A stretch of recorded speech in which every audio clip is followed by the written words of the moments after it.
అలాగే నా పేరు మీద వాగటం మై ఛానల్ ప్రకారం మన ఛానల్ సబ్స్క్రైబ్ చేసుకోకపోతే ఇప్పుడు సబ్స్క్రైబ్ చేసుకోండి. పక్కనే ఉన్న బెల్ ఐకాన్ క్లిక్ చేసి ఆల్లో పెట్టుకోండి. నా ఫర్దర్ మిస్ అవ్వకుండా చూడొచ్చు. చాలా మంది చూస్తున్నారు కానీ సబ్స్క్రైబ్ చేసుకోవట్లా. So please try to subscribe click the bell icon also. So Vaibhav Suryavanshi. So ఇప్పుడు బేసిక్గా వైభవ్ సూర్యవంశీకి బయట ఎలాగంటే సూర్యవంశం సినిమాలో వెంకటేష్ గారికి పడ్డట్టు ఎలివేషన్స్ పడుతున్నాయి అనమాట. మొత్తం బీభత్సంగా హరివీర భయంకరమైన ఎలివేషన్స్. ఇక అసలు బేసిక్గా సూర్యవంశం సినిమాలో వెంకటేష్ గారికి అయినా సరే ఎదగడానికి ఎక్కువ టైం పట్టింది. లైక్ చాలా చాలా పనులు చేసి చాలా వ్యాపారాలు చేసి చుక్కలన్నీ ముగ్గులే అన్ని పాటలన్నీ పాడుకొని అంతా చేసి కష్టపడాల్సి వచ్చింది. బట్ సూర్యవంశీకి మటుకు చాలా చిన్న ఏజ్లో చాలా తక్కువ టైంలోనే చాలా అంటే చాలా పెద్ద స్టార్డమ్ వచ్చింది. అండ్ చాలా అంటే చాలా పెద్ద బరువు బాధ్యతలు కూడా పడిపోయినాయి. పాపం 15 ఏళ్ల వయసు, అంటే మొన్నటిదాకా 14, మొన్నే 15 వచ్చింది. సో 15 ఏళ్ల వయసులో తన మీద పడ్డ రెస్పాన్సిబిలిటీ ఎలాంటిదంటే, ఇంకా ఈ సీజన్ ఆర్ఆర్ కప్పు కొట్టాలంటే వైభవ్ సూర్యవంశీ. వైభవ్ ఉంటేనే వైభవంగా ఆర్ఆర్ ముందుకు వెళ్తుంది, సూర్యవంశీ ఉంటేనే సూర్యుడిలాగా ఆర్ఆర్ వెలుగుతుంది. ఇట్లాంటి కైండ్ ఆఫ్ నెరేటివ్లు బయటకు వచ్చేసినాయి. అంటే ఆయన పర్ఫార్మెన్స్ కూడా అలాగే ఉంది, ఆ పిల్లాడి పర్ఫార్మెన్స్. సో 15 ఏళ్ల పిల్లాడు లిటరల్లీ. కొన్ని మీములు జోకులు అన్నీ కూడా వస్తున్నాయి బయట. ఈ టైంలో స్కూల్కి పంపించకుండా ఏంటండి ఇది అని చెప్పి టీములు, అంటే మనోడు కొట్టిన టీములు ఏవైతే ఉంటాయి, కొట్టించుకున్న టీములు అవన్నీ కూడా అట్లా వాళ్ళ ఫ్యాన్స్ అందరూ కూడా ఏవో మీమ్స్ జోక్స్ అట్లా కూడా క్రియేట్ చేసుకుంటున్నారు. So it is all happening, okay. But ఆ పాయింట్ ఏంటి అంటే, అసలు వైభవ్ సూర్యవంశీ అనే పర్సన్ ఇది ఇలా కంటిన్యూ చేయగలుగుతాడా? ఇది ఇలా కంటిన్యూ అవుతుందా? లాంగ్ రన్లో ఇది ఇలాగే ఉంటుందా, లేదంటే ఇది కేవలం కొన్ని సీజన్ల వరకేనా? సో దీని గురించి మనం మాట్లాడుకోవాల్సిన అవసరం ఉందని నాకు అనిపించింది. సో ఈ జనరల్గా వైభవ్ సూర్యవంశీ బ్యాటింగ్ పర్ఫార్మెన్సెస్ కనుక మనం చూస్తే, ఇప్పుడు ఎంఐ మీద కానీ, సిఎస్కే మీద కానీ, లేదంటే ఆర్సీబీ మీద కానీ, సో అతని పర్ఫార్మెన్స్ చాలా ఫెంటాస్టిక్గా ఉంది. చాలా ఎక్స్ట్రాడినరీగా ఆడుతున్నాడు. చాలా రేర్గా ఫెయిల్ అవుతున్నాడు. మోర్ దెన్ 30 రన్స్ కొడుతున్నాడు ప్రతిసారి కూడా. అది కూడా 14, 13, 12 ఆ రేంజ్ బాల్స్లోనే. ఇప్పుడు ఆర్సీబీ మీద అయితే 26 బాల్ 78 రన్స్ కొట్టాడు. Nearly 300 strike rate. నియర్లీ కాదు, ఎగ్జాక్ట్గా 300 స్ట్రైక్ రేట్, 300తో కొట్టాడు. సో 300 స్ట్రైక్ రేట్తో ఆడుతున్నాడు. జనరల్గా ఐపీఎల్ లాంటి చోట్ల మనము ఒక 160 స్ట్రైక్ రేట్తో ఆడితేనే మనం చాలా గొప్పగా చూస్తాం. 30 బాల్స్కి 48 రన్స్ కొడితేనో, లేదంటే 20 బాల్స్కి 32 రన్స్ కొడితేనో మనకు అది బెటర్ నెంబర్సే. బికాజ్ మనకి ఇప్పుడు ఎప్పుడైతే 160 స్ట్రైక్ రేట్ ఉందో మనకు దగ్గరగా అందరు ప్లేయర్స్ నుంచి కనుక ఒకవేళ అదే కనుక స్ట్రైక్ రేట్ కనుక మనకి ఉన్నట్టయితే టీమ్ స్కోర్ బాగానే ఉంటుంది. ఆబ్వియస్లీ మంచి స్కోరే పెడతారు, బౌలింగ్ బాగుంటాయి. కాకపోతే ఇప్పుడు ఏంటంటే బౌలింగ్ అందరిది బాగా వీక్ ఉంది. ఈవెన్ పెద్ద పెద్ద తోపు తురుంఖాన్ బౌలర్స్ అనిపించుకుంటారు. బుమ్రా, హ్యాజల్వుడ్ లాంటి వాళ్ళు కూడా కొట్టించుకుంటున్నారు. భువనేశ్వర్ స్వింగ్ కింగ్ అంటారు, భువనేశ్వర్ కొట్టించుకుంటాడు. బుమ్రా అసలు బేసిక్గా ఫస్ట్ బాల్ వికెట్లు తీసేవాడు T20 వరల్డ్ కప్. ఇక్కడ ఫస్ట్ బాల్ 6 కొట్టించుకున్నాడు. ఏం చెప్తామంటే, so it is not about bowling. Bowlers అసలు బేసిక్గా చాలా వరకు ఫెయిల్ అవుతూ వస్తున్నారు. ఎక్కడో చాలా రేరుగా స్పిన్ అని చెప్పి కృణాల్ పాండ్యా లాగా బౌన్సర్లు వేస్తేనో అది చూడ, అందుకే కదా మరి హెట్మైర్ వికెట్ ఫస్ట్ బాల్కి తీసాడు. సో అట్లాంటివి ఏమైనా చేస్తే తప్పిస్తే, అంటే ఏదో ఎక్స్ట్రాడినరీగా ఏదో సంథింగ్ డిఫరెంట్గా చేస్తే తప్పిస్తే no, it is not possible, అవ్వట్లేదు. ఓకే, సో ఇదంతా కూడా జరుగుతూ వస్తుందో పక్క. సో అలాంటి ఒక సిచ్యువేషన్లో బ్యాట్స్మెన్స్ జనరల్గానే డామినేట్ చేస్తున్న టైంలో కొంతమంది బ్యాట్స్మెన్స్ రెగ్యులర్గా ఫెయిల్ అవుతున్నారు. వాళ్ళు ఫెయిల్ అవడంలో రెగ్యులారిటీని చూపిస్తున్నారు.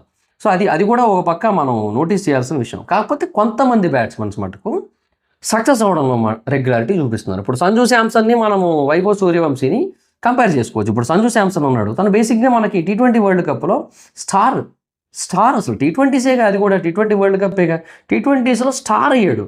ఇక్కడికి వచ్చి సిఎస్కేకి వస్తే, అంటే అప్పుడు ఎలివేషన్లు అందరూ కూడా సిఎస్కి ఇక్కడ ఎలాగ ఆడుతున్నట్టు ఐపీఎల్లో తురుపుతాడు, అదరగొడతాడు, బెదరగొడతాడు, ఇటు లేపుతారు, ఇటు వెళ్ళిపోతాయి బాల్. ప్రతి బాల్ బౌండరీ బయటకి అన్నట్టు ఎలివేషన్లు ఇచ్చారు. కట్ చేస్తే ఇప్పుడు 3 మ్యాచ్ల్లోనే ఫెయిల్ అయ్యాడు.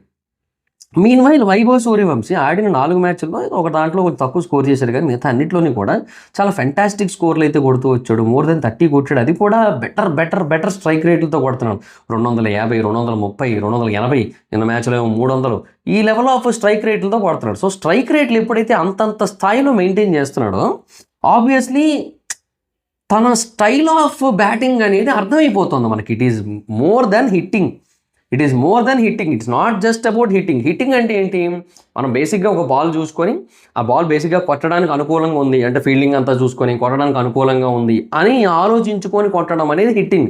ఇది పవర్ హిట్టింగ్ కూడా కాదు, ఇది మోర్ దెన్ పవర్ హిట్టింగ్. అంటే ఇంకా ప్రతి బంతిని బాధేయాలి అనే ఫీలింగ్లో ఉండడం. ఇప్పుడు తను ఆడింది 26 బాళ్ళు, అవుట్ అయిన బాల్ తీసేయి 25 బాళ్ళు, 25 బాళ్ళలో 8 4లు 7 సిక్సర్లతో 74 రన్స్ కొట్టాడు. కొట్టింది మొత్తంగా 78, 74 రన్స్ బౌండరీలతోనే కొట్టాడు నిన్న కొట్టిన దాంట్లో. సో 4 రన్స్ మాత్రమే ఈ సింగిల్స్ ద్వారా వచ్చింది మొత్తం, అంటే రన్స్ తీయడం ద్వారా వచ్చింది మొత్తానికి. సో తను 15 బాళ్ళకే 74 రన్స్ కొట్టాడు గట్టిగా ఆడుకుంటే.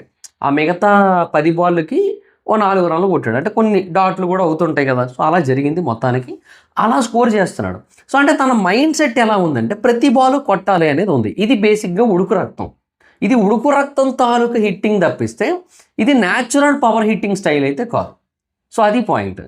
ఇది జనరల్గా ఏదో కొట్టేశాడు అంటే ఓకే, మేబీ ఇప్పుడు కొడతాడు, ఇంకొక 3 సీజన్లు కొడతాడేమో, తర్వాత ఉండదు. ఇది ఒక 2 సీజన్లు కొడతాడేమో, తర్వాత ఉండదు. అండ్ వైభవ్ సూర్యవంశీ అనే పర్సన్కి ప్రస్తుతానికి ఒక టెక్నిక్ ఉందో లేదో కూడా అనిపించట్లేదు, టెక్నిక్ ఉన్నట్టు అనిపించట్లేదు. సో ఎవరైతే ఈ అనలిస్టులు ఉంటారో, అంటే వీడియోస్ ఉంటాయి కదా, సో వాటిని బట్టి అనలైజ్ చేస్తుంటారు. సో టీం అంతా కూర్చొని అనలైజ్ చేసుకుంటూ ఉంటుంది. సో అలా అనలైజ్ చేసినప్పుడు కూడా వైభవ్ సూర్యవంశీకి ఒక టెక్నిక్ ఉన్నట్టు అసలు ఎక్కడ కూడా అనిపించకపోవడం వల్ల ప్రస్తుతానికి తనని పూర్తి స్థాయిలో అనలైజ్ చేయడానికి కుదరక ప్రస్తుతానికి తన మీద పూర్తి స్థాయిలో ఫోకస్ పెట్టి ఉండకపోవచ్చు. మేబీ ఇప్పుడు ఈ సీజన్ అంతా ఫినిష్ అయిన తర్వాత వైభవ్ సూర్యవంశీకి చాలా మ్యాచ్లు ఆడతాడు, అన్నింటిలోనూ కూడా ఎలాగ ఆడుతాడో తెలుస్తుంటుంది. So a kind of ball వేస్తే అవుట్ అవుతాడు, సో స్టార్టింగ్ నుంచి స్లో బాల్ వేయాలా, లేదంటే ఒక బాల్ ఫాస్ట్ వేసి ఒక బాల్ స్లో వేయాలా, స్లో యార్కర్స్ వేయాలా, ఇవన్నీ ఆలోచించుకుంటారు, ఇవన్నీ అనలైజ్ చేసుకుంటారు ఆ వీడియో ఫుటేజ్ అన్నీ కూడా చూసుకొని. సో దాన్ని బట్టి వైభవ్ సూర్యవంశీ యొక్క ఆట తీరు గురించి పూర్తి స్థాయిలో అర్థం చేసుకొని అవుట్ చేయడం మొదలు పెడతారు.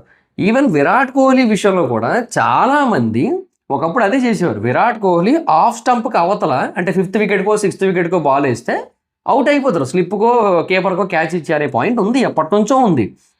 ఇప్పుడు కూడా కొంతమంది అది చేస్తే విరాట్ కోహ్లీ అవుట్ అవుతారు, కానీ చేయట్లేదు. ఎందుకంటే వాళ్ళ స్ట్రెంగ్త్ అది కాదు, ఆ బౌలర్ల స్ట్రెంగ్త్ అది కాదు, అందువల్ల వాళ్ళు చేయట్లేదు. కానీ బౌలర్ల స్ట్రెంగ్త్ కంటే బ్యాట్స్మెన్స్ వీక్నెస్ మీద పట్టుకోవడం అనే కాన్సెప్ట్ని వాళ్ళు కొంచెం ఇగ్నోర్ చేస్తున్నారు, కాబట్టి అది నడుస్తుంది. బట్ ఈ కాన్సెప్ట్ అనేది ఎప్పుడైనా ఎవరి విషయంలో జరుగుతుంది, సచిన్ విషయంలో జరుగుతుంది, ధోని విషయంలో జరుగుతుంది, కోహ్లీ విషయంలో జరుగుతుంది, రోహిత్ శర్మ విషయంలో జరుగుతుంది, ఎవరి విషయంలోనే జరుగుతుంది. సో ఒక బ్యాట్స్మెన్ బాగా ఆడుతున్నాడు, ఒకసారి బాగా కొట్టాడు ఒక సీజన్ అంతా, లేదంటే ఒక సిరీస్ అంతా అన్నట్టయితే నెక్స్ట్ సిరీస్లకు నెక్స్ట్ సీజన్కు వచ్చినప్పుడు ఆబ్వియస్లీ అతని మీద ఎక్కువ ఫోకస్ పెడతారు. అప్పుడు మనకేంటి, అప్పుడు ఆటోమేటిక్గా వేరే ఎవరో షైన్ అవుతారు, అంటే అప్పుడు ఫోకస్ అంతా వీళ్ళ మీద పెట్టి వీళ్ళ వికెట్లు తీస్తారు, ఇంకెవరో చూస్తారు, out of the context, out of the box ఈ పర్సన్ వచ్చాడు కానీ మాటలు వస్తుంటాయి అప్పుడు, అవన్నీ కూడా ఇవన్నీ నడుస్తాయి. సో ఇదంతా కూడా వైభవ్ సూర్యవంశీ యొక్క బ్యాటింగ్ స్టైల్ని బట్టి చూస్తే ఒక 15 years ఏజ్ కుర్రాడు కొడుతున్నట్టే ఉంది. సో ఒక ప్రాపర్ క్రికెట్ ప్లేయర్ కాదు. సో అది ఎప్పుడు వస్తుంది, ఇప్పుడు తను అవుట్ అవుతున్నాడు, అవుట్ అయిన ప్రతిసారి డిసప్పాయింట్ అవుతున్నాడు. కానీ బేసిక్గా ఇదంతా కూడా బౌలర్ల యొక్క బలహీనత వల్ల జరుగుతుంది. బౌలర్లు తన గురించి పూర్తి స్థాయిలో అర్థం చేసుకోకుండా ప్రస్తుతానికి వాళ్ళకి ఏదైతే వచ్చో అదే వేసుకుంటూ వెళ్ళిపోతున్నారు. కాబట్టి దాని బేసిస్ మీద ప్రస్తుతానికి స్కోర్లు కొట్టుకుంటూ వెళ్ళిపోతున్నాడు. బట్ ఏదో ఒక రోజు వైభవ్ సూర్యవంశీ యొక్క వీక్నెస్ ఏంటనేది తెలుసుకుంటారు. ఈ సీజన్ కాకపోతే నెక్స్ట్ సీజన్ తెలుసుకుంటారు. అలా తెలుసుకున్న నాడు వైభవ్ సూర్యవంశీ ఆడలేడు. అప్పుడు ప్రతి మ్యాచ్ ఇలా డిసప్పాయింటింగ్ ఫేస్ పెట్టుకొని వెళ్ళాల్సి ఉంటుంది. సో వైభవ్ సూర్యవంశీ అనే పర్సన్ ఇప్పుడు ప్రజెంట్ హీటింగ్ మీద ఉన్నాడు. ఈవెన్ రియాన్ పరాగ్ కూడా అదే చెప్తున్నాడు. సో చిన్నపిల్లాడు తను, 15 years, తనకి ఏం కావాలి ఈ ఏజ్లో, వస్తాడు ఆడతాడు, ఆడటం అంటే బాగా ఇష్టం, బాగా ఆడతాడు, అండ్ తర్వాత తినడం అంటే ఇష్టం, తిరగడం అంటే ఇష్టం. ఈ ఏజ్ కుర్రోళ్ళకి అంతే కదా. 15 years అంటే 10th class పిల్లాడయ్యా, ఏటి కావాలి మనోడికి అని ఏదో నడుస్తుంది అట్లా. సో ఒక 1.10 అంటే 1 crore 10 lakhs కొనుక్కున్నారు. సో తనకు ఆ ఏజ్కి చాలా ఎక్కువ. అండ్ ఈ సీజన్ తను కొట్టిన కొట్టుడు చూసి తనని నెక్స్ట్ సీజన్ ఖచ్చితంగా ఒక 4 crores పెట్టైనా మళ్ళీ రిటైన్ చేసుకుంటారు. 5 crores పెట్టో 10 crores పెట్టో రిటైన్ చేసుకుంటారు. కాకపోతే అలా రిటైన్ చేసుకున్నప్పుడు పర్ఫామ్ చేయాలి. సో అది బేసిక్గా ఒకటి ఉంది. రాజ్ శర్మ అని ఒక పాడ్కాస్ట్లో ఒక కొంతమంది ఓనర్స్ గురించి మాట్లాడుతూ ఒక అతనితో చెప్తుంటాడు అనమాట. ఏమనంటే బేసిక్గా వైభవ్ సూర్యవంశీ కోసం అడిగాడంట. అడిగితే లేదు, ప్రస్తుతానికి తన మీద ఇంకా ఎక్కువ అమౌంట్ పెట్టాలనుకోవట్లేదు, తనని కొనాలనుకోవట్లేదు. ఎందుకంటే ఒక సీజన్ బాగా, అంటే లాస్ట్ సీజన్ కూడా బాగానే ఆడాడు కదా. సో ఒక సీజన్ బాగా ఆడాడు, but he's consistent or not అనేది మనకు క్లారిటీ లేదు. సో అది క్లారిటీ వచ్చినప్పుడు చూద్దామని అన్నట్టుగా చెప్పారంట. సో అది ఒక పాడ్కాస్ట్లో వేరే పాడ్కాస్ట్లో వేరే వాళ్ళతో డిస్కస్ చేస్తున్నప్పుడు చెప్పాడు వైభవ్ సూర్యవంశీ కోసం. So Vaibhav Suryavanshi is a person who can hit well, but అతనికి అది ఏదైతే ఇప్పుడు ఏదైతే టెక్నిక్తో కొడుతున్నాడో ఆ టెక్నిక్ అనేది బౌలర్ల బలహీనత వల్ల. అంటే బౌలర్లు ఏంటంటే వాళ్ళకి ఇదే వచ్చు, ఇది మా స్ట్రెంగ్త్, ఇదే చేయగలం ఇంకా అన్న ఫిక్స్ అయిపోయి బౌలింగ్ వేస్తున్నారు కాబట్టి కొట్టగలుగుతున్నాడు. అలా కాకుండా ఇది వైభవ్ సూర్యవంశీ వీక్నెస్ అని అర్థం చేసుకొని బౌలింగ్ చేసిన రోజు ఖచ్చితంగా వైభవ్ సూర్యవంశీ అవుట్ అయిపోతాడు, త్వరగానే అవుట్ అయిపోతాడు, ఇంత కొట్టడు. సో చాలా చాలా చాలా చాలా టైం పడుతుంది. సో ఇవన్నీ ఉన్నాయి. ఇవన్నీ ఉండడం వల్ల ఇప్పుడు ఓకే, ఇప్పుడు స్టారే కాదనట్లేదు, కానీ ఇది ఇలాగే కంటిన్యూ అవుతుందని అయితే నేను అనుకోవట్లేదు. మేబీ ఈ సీజన్ అంతా ఇలాగే ఆడతాడు, ఈ సీజన్ అంతా ఎక్స్ట్రాడినరీగా ఆడతాడు. బట్ నెక్స్ట్ సీజన్కో మనం ఫెయిల్యూర్స్ ఎక్కువ చూస్తాం వైభవ్ సూర్యవంశీని. ఒకవేళ తను ఇలాగే ఆడుకుంటూ వెళ్ళినట్టయితే అంటే ఆ ట్రైనింగ్ అనేది ఇంపార్టెంట్. అంటే బేసిక్గా ఇప్పుడు నాలో ఈ వీక్నెస్ ఉంది, సో నేను దీన్ని మార్చుకోవాలి, దానికి తగ్గట్టు నేను ఏం చేయాలి. బౌలర్లకి ఇది అర్థమైపోయింది, అయినా సరే నేను అవుట్ అవ్వకూడదు, అలా దానికి ఏం చేయాలి.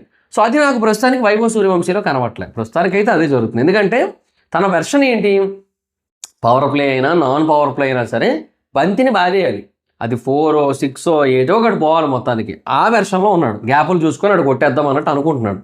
సో అది ప్రస్తుతానికి మిస్ఫైర్ అవ్వట్లేదు కాబట్టి ఓకే. ఎందుకు, బౌలర్లకి వైభవ్ సూర్యవంశీ యొక్క వీక్నెస్ అర్థం కాలేదు కాబట్టి. వైభవ్ సూర్యవంశీ ఎక్కడో పొరపాటున అవుట్ అయిపోతే అమ్మ ఫోన్లో అయిపోయాడు అనుకుంటున్నారు తప్పిస్తే ఫస్ట్ బాల్ నుంచి అవుట్ చేయడానికి చూడట్లే. అది పాయింట్ ఇక్కడ. యార్కర్లు పడట్లే, ఫుల్ టాస్లు వేస్తున్నారు, లేదంటే కరెక్ట్గా లెంత్లో వేస్తున్నారు, కొట్టుకోర బాబు హీటింగ్ ఆర్క్లు వేసుకుంటున్నారు. అట్లా వేస్తే ఇంకేమవుతుంది, అదే జరుగుతుంది.